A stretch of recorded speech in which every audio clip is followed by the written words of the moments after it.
जय हिंद दोस्तों, आपका स्वागत है इस वीडियो में। दोस्तों, आज हम इस वीडियो में बात करने वाले हैं कि जो यूपीएसआई की वैकेंसी 2025 में आने वाली है, उसके लिए योग्यता क्या होनी चाहिए, कितनी लंबाई होनी चाहिए और चेस्ट कितना होना चाहिए और क्वालिफिकेशन क्या होनी चाहिए, क्या क्या एग्जाम में आते हैं, एग्जाम का पैटर्न क्या होता है, हर चीज इस वीडियो में जानेंगे।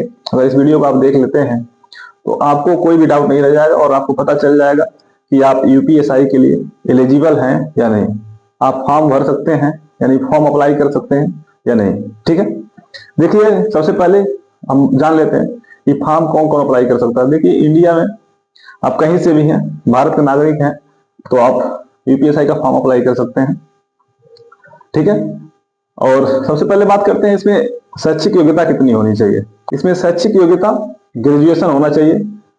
आप फर्स्ट डिवीजन पास हुए हों, सेकेंड डिवीजन पास हुए, थर्ड डिवीजन पास हुए हों, उससे कोई मतलब नहीं है, बस आप ग्रेजुएट होने चाहिए। क्लियर है। उसके बाद बात करते हैं उम्र की समय सीमा क्या होनी चाहिए। देखिए मिनिमम एज इसमें होता है 21 वर्ष और मैक्सिमम 28 वर्ष।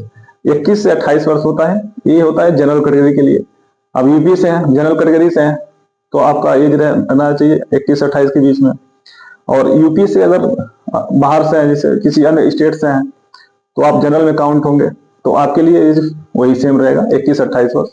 और बाकी आप यूपी के निवासी हैं, ओबीसी, एससी और एसटी या ईडब्ल्यूएस में आते हैं, तो आपको छूट मिलेगा।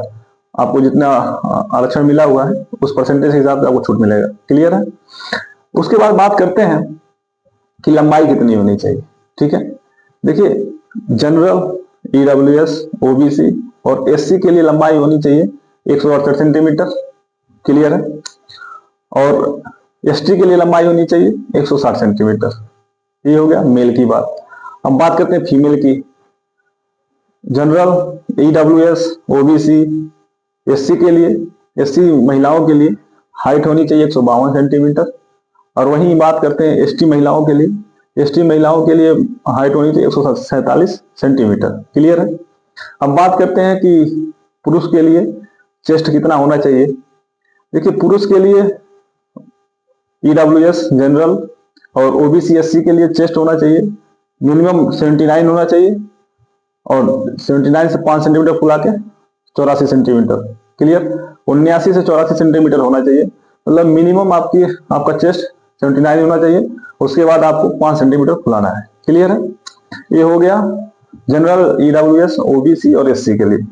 अब बात करते हैं एसटी के। पुरुष के लिए क्या होता है, 77 से 82 सेंटीमीटर होता है, यानी 77 सेंटीमीटर मिनिमम चाहिए और 5 सेंटीमीटर फुलाना पड़ता है आपको। क्लियर है।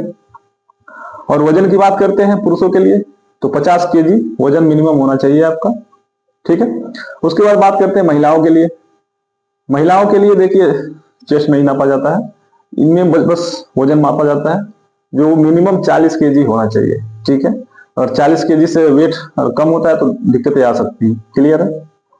उसके बाद बात करते हैं एग्जाम के पैटर्न पे। देखिए एग्जाम में 160 प्रश्न आते हैं और आप इस एग्जाम को हिंदी में भी दे सकते हैं, इंग्लिश में दे सकते हैं। बस दो ही लैंग्वेज होता है और किसी लैंग्वेज में नहीं दे सकते आप। ठीक है, इंग्लिश हो या तो हिंदी मीडियम में। क्लियर। 160 प्रश्न आते हैं जो 400 नंबर के होते हैं और इसमें कोई निगेटिव मार्किंग नहीं होता है। ठीक है, अभी जो 2021 वाला पैटर्न था तो निगेटिव मार्किंग नहीं होता है और 2 घंटे का टाइम होता है और 160 प्रश्न होते हैं जिसमें 40-40 पार्ट वाइज बटे होते हैं, जिसमें 40 मैथ के होते हैं, 40 जीएस के होते हैं, 40 रीजनिंग के होते हैं और 40 हिंदी के होते हैं। ठीक है। और सबसे जरूरी बात यह है कि सेक्शन क्वालिफाई होता है। जैसे मान लीजिए 40 मैथ के आते हैं, इसमें कम से कम आपको 35% लाने होते हैं। 35% यानी 14 क्वेश्चन आपके कम से कम चारों क्वेश्चन से होने चाहिए, 14 मैथ से, 14 हिंदी से, 14 रीजनिंग से, 14 जीएस से। क्लियर है। मतलब पार्ट वाइज आपको कम से कम मिनिमम 35% यानी 14 क्वेश्चन आपको आना अनिवार्य। आप ऐसा करेंगे कि मैथ में आप 40 से 40 कर दिए और जीएस में आप 14 से कम करते हैं तो आप फेल हो जाएंगे। ठीक है। कम से कम 14 क्वेश्चन चारों पार्ट से होना चाहिए। क्लियर है। देखिए एग्जाम क्वालिफाई हो जाएंगे, उसके बाद रिजल्ट आता है, इसका कट ऑफ जारी, पहला कट ऑफ जारी होता है। उसके बाद आपका डॉक्यूमेंट वेरिफिकेशन होगा और उसी समय आपका हाइट और चेस्ट नाप लिया जाएगा। महिलाओं के लिए डॉक्यूमेंट वेरिफिकेशन के साथ साथ वजन भी नापा जाता है। इसमें आप क्वालिफाई हो जाते हैं, उसके बाद आपके रनिंग का डेट आएगा। रनिंग में देखिए पुरुष के लिए होता है 4.8 किलोमीटर यानी 4800 मीटर 28 मिनट में। ठीक है, 28 मिनट के अंदर आपको 4800 मीटर दौड़ना होता है। महिलाओं के लिए होता है 2400 मीटर यानी 2.4 किलोमीटर 16 मिनट में। क्लियर है?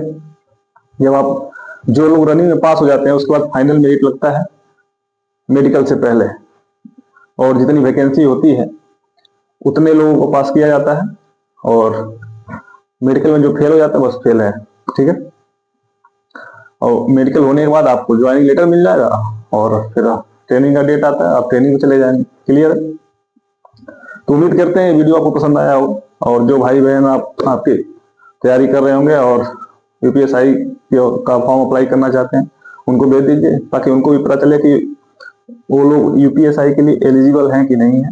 ठीक है, और आपको भी पता चल गया होगा कि आप यूपीएसआई के फॉर्म भरने के लिए योग्य हैं या नहीं है। ठीक है, और कोई भी अगर डाउट हो तो आप कमेंट कर सकते हैं।